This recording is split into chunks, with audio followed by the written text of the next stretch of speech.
A big win for the Lakers. A big win. 123-100, the final score on primetime television. No doubt about it. Do you have something to give right now? Am I interrupting you? I don't know if Brez remembers the original worthy clap, but it started in the chair. I'm too tired to get up right now, but the original was a little, you remember that one? The little ran in the chair. It was like, it didn't do a little wiggle at the top. No, I'm just coming off the injured list, so I thought I'd give you a little worthy clap call. Send them in, because this is the best game of the year, in my opinion, for the Los Angeles Lakers. So just wanted to give a little chair-worthy clap, and I do want you guys to send them in immediately. I felt the energy, and when you said it midway through the fourth, that you felt like this was probably the best game of the season. Yeah. Look, guys, I'll give you guys all the numbers and the stats. You guys can have them. I just want to say I think you start at the top. You give credit where credit is due. J.J. Redick and his coaching staff came in with a brilliant game plan, both sides of the basketball. You had a team on both sides of the basketball executing at a very high level. Offensively, it started 4 guys with 20 or more, led by Luka. Most points in a Laker uniform, 32 offensively. 10 boards, 7 assists, 4 steals. Don't talk about Luka's defense. He had 4 steals tonight, all right? We all saw it. And then defensively, we know when it comes to Denver, it starts with that guy right there, Nikola Jokic. Yes, a triple-double. That's what he does. He had 12, 13, and 10, but just 7 field goal attempts all night long. The Lakers went into Denver, and they took this one. Big game. Yeah, one of the first times in Joker's career where his triple-double was not even impactful at all. And, Allie, you're right, man.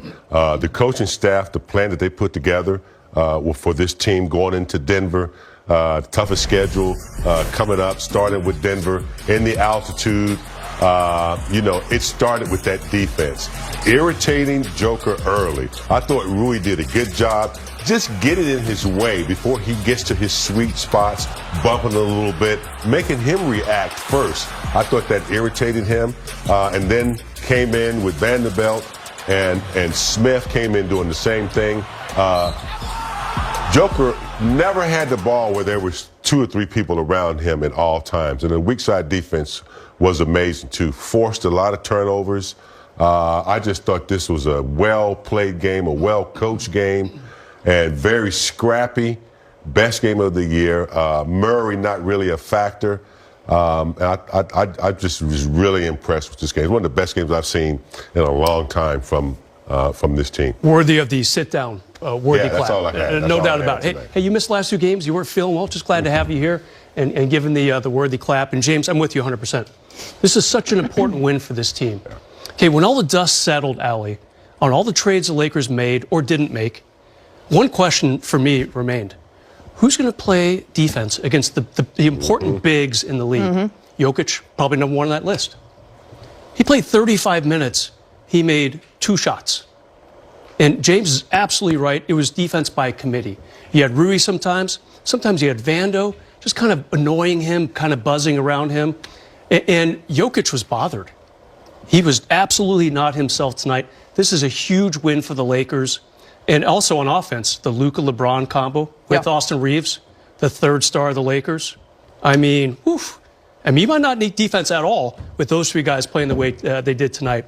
But what they did defensively tonight was very, very special and very eye-opening, because there are some really good bigs in this league. Jackson Hayes is the only 5 that played tonight for the Lakers. Until garbage time, of course. Many people were wondering, to that point, if Luka, Austin, and LeBron could put it together offensively. Obviously, a very small sample size, but we saw a glimpse of what that could look like, and you only imagine how it could continue to come to fruition over the course of putting games together. I will say the biggest stat for me defensively, before we get to Mike Trudell really quick, was the 22 turnovers forced for 39 Laker points. That is a season high off turnovers. That's how you do it right for the Lakers this season. I do want to point out here, Luka Doncic, JJ said before the game we talked about it, he wanted him to have a blackout episode. Coming in, averaging just under 15 in his first 3 games. He had 16 through the first quarter. He had that moment where he screamed at no one in particular, but you just felt like Luka was back. You heard him tell Lisa Salters he feels more and more like himself. Yeah, being traded, it's tough for anybody.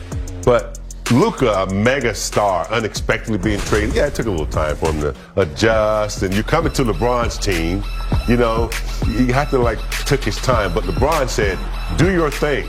And Redick said, do your thing. And so you know, he's settled in.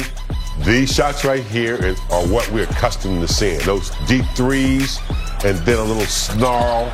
I love that. And then once he does that, his slow motion drives to the hole where he just offsets the defense, and before you know it, he's making a pass or getting a really easy layup. You can't speed him up. He's strong.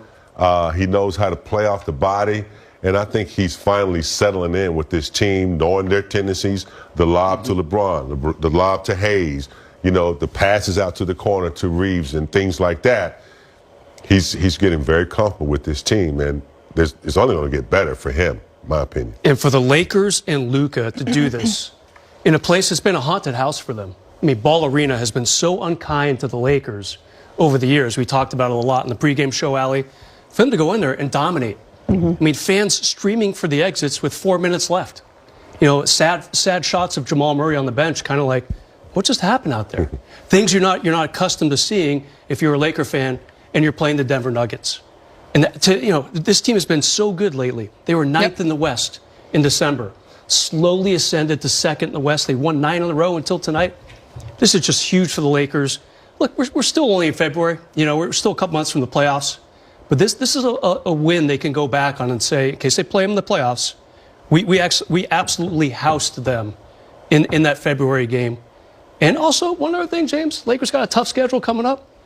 They can go a little bit easier on themselves because they can say we can beat teams like this on the road handily, no matter who we're playing the rest of this month and in March. I do want to touch on something because we talked about it in the pregame. Our guy Chris McGee was watching the game as well, and he was texting with me, and I said it just kind of felt a little different.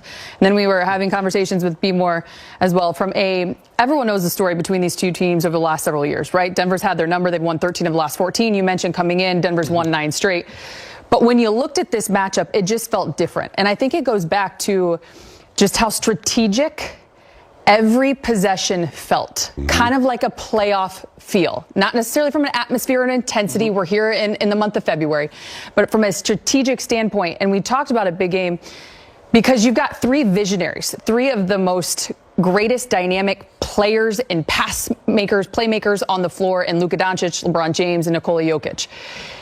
They can take you one-on-one. You double, triple team them, they can find and make the right pass. And I think from the Lakers standpoint tonight, we saw it maybe for the first time at an elite level, just how much Luka Doncic makes this matchup feel different.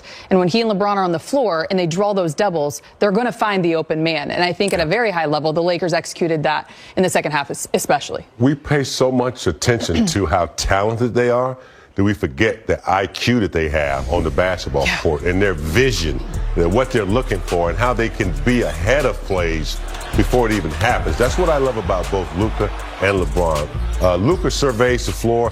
He takes a snapshot, and then he gets into his act. Before you know it, he's got an easy layup, or he's making a lob or easy bucket.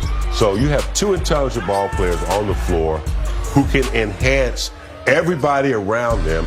Everybody likes to play with them. If they just stay patient and stay in their spots and move without the basketball, they're going to be the beneficiary of some really good passes from these guys. And I just think that LeBron and Luka are on the same page. They understand what their roles are and when they need to, ham and egg it together. It's a beautiful thing to watch. I saw LeBron one time, told Luka, "You got it," and he just walked up the floor and took a break. That's a good thing to have. It takes a lot of pressure off LeBron, and with the way the rest of the supporting cast is playing scrappy defense, this is one of the best games I've seen, and a really good team, solid team that I've seen in a long time. I know it's a short sample, but if they move in the right direction consistently, it could be something really special. I mean, the Lakers finished with 27 assists. 19 came from LeBron and Luka. For the game, 55 assists, 29 between Luka, LeBron, and Nikola Jokic. That's crazy. And James ham and egg in it. I love that. I love that. I don't quite know what it means, but I'm all over it.